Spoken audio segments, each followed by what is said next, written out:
Welcome, Seeker. Today, we're not just explaining a topic, we're actually unlocking an ancient secret.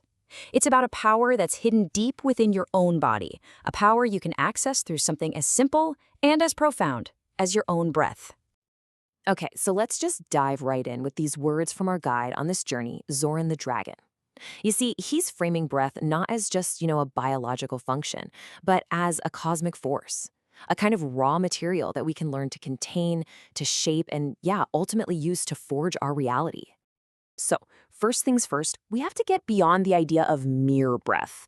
The whole premise here, the core idea, is about transformation. It's about taking this thing we do unconsciously all day long and turning it into a deliberate, powerful tool. And this comparison really says it all, doesn't it? On one side, you've got this wild, untamed breath. It's compared to a frantic, wingless bird, just scattered energy, a mind all over the place. But on the other side, that's the goal, a calm, still mind, a focused, vital force. That's what this is all about. So the big question is, how do we get there? How do we make that transformation happen? Well, the second step is mastering the art of containment. Ancient texts, like the Hatha Yoga Pradipika, they talk about two key methods. Think of them as the chains and seals you use to bind and direct this incredible internal power. The first tool in our kit is something called kumbhaka, or breath retention. And listen, this isn't about holding your breath until you turn blue. No. You've got to think of it more like creating an internal alchemical fire. This deliberate act of holding the breath is what's said to purify all the subtle energy channels running through your entire system. But just holding the breath isn't enough, right? That energy could just scatter. You have to seal it in. And that's where the bandhas, or energy locks, come in. These are actual physical contractions that act like gates or seals, directing the flow of all that contained life force, what the texts call prana, right into the main central energy channel. So, the ancient masters, they developed three primary locks to get this job done.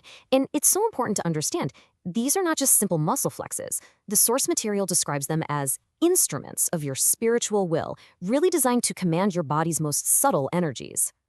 Three sacred seals. Each one is potent on its own, for sure. But when you combine them, well, that's when you're talking about true mastery. So let's break them down, one by one.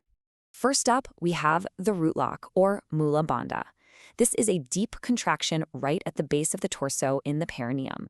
It acts like a dam, basically stopping the body's natural downward flowing energy, the apana value, and reversing its course, forcing it to move upward.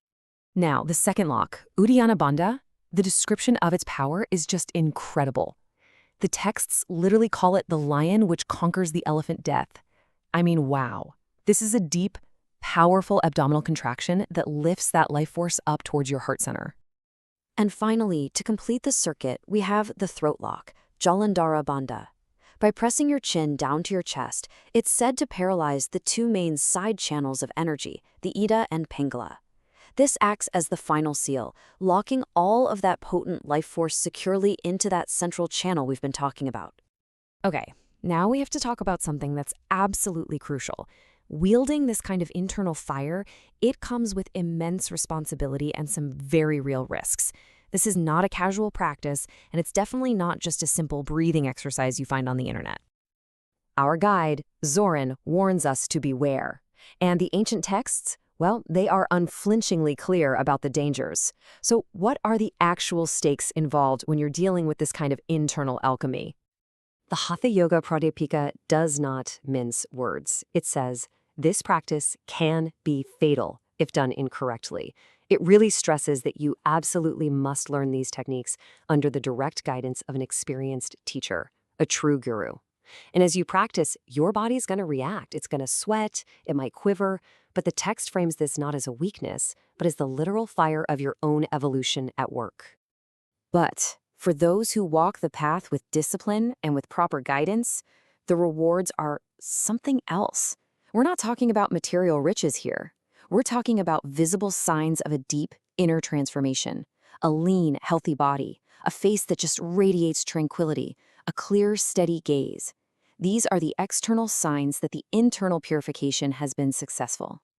All right, to make all of this a little less abstract, the dragon offers us a simple trial. Now, this isn't the full practice of combining breath holds and locks, okay? Think of it as a safe preliminary step, just a way to begin to feel the invisible currents within you. Let's walk through the dragon trial, step by step. First, just sit tall. Find a comfortable seat with a straight spine. Second, take a slow, deliberate inhale. Third, just gently contract and then release the perineum. That's how you feel the root lock. Fourth, gently pull your abdomen inward and upward, then let it go. You're feeling the upward flying lock. And fifth, just tuck your chin toward your chest, then release and just breathe normally. The key here is to just become aware of these internal gates with absolutely no strain. So, what we've done here is open a door, a glimpse into the map laid out by these ancient masters. You have now felt the locks. So the final question, well, it isn't really for me to answer. It's yours to explore. Are you ready to find the key?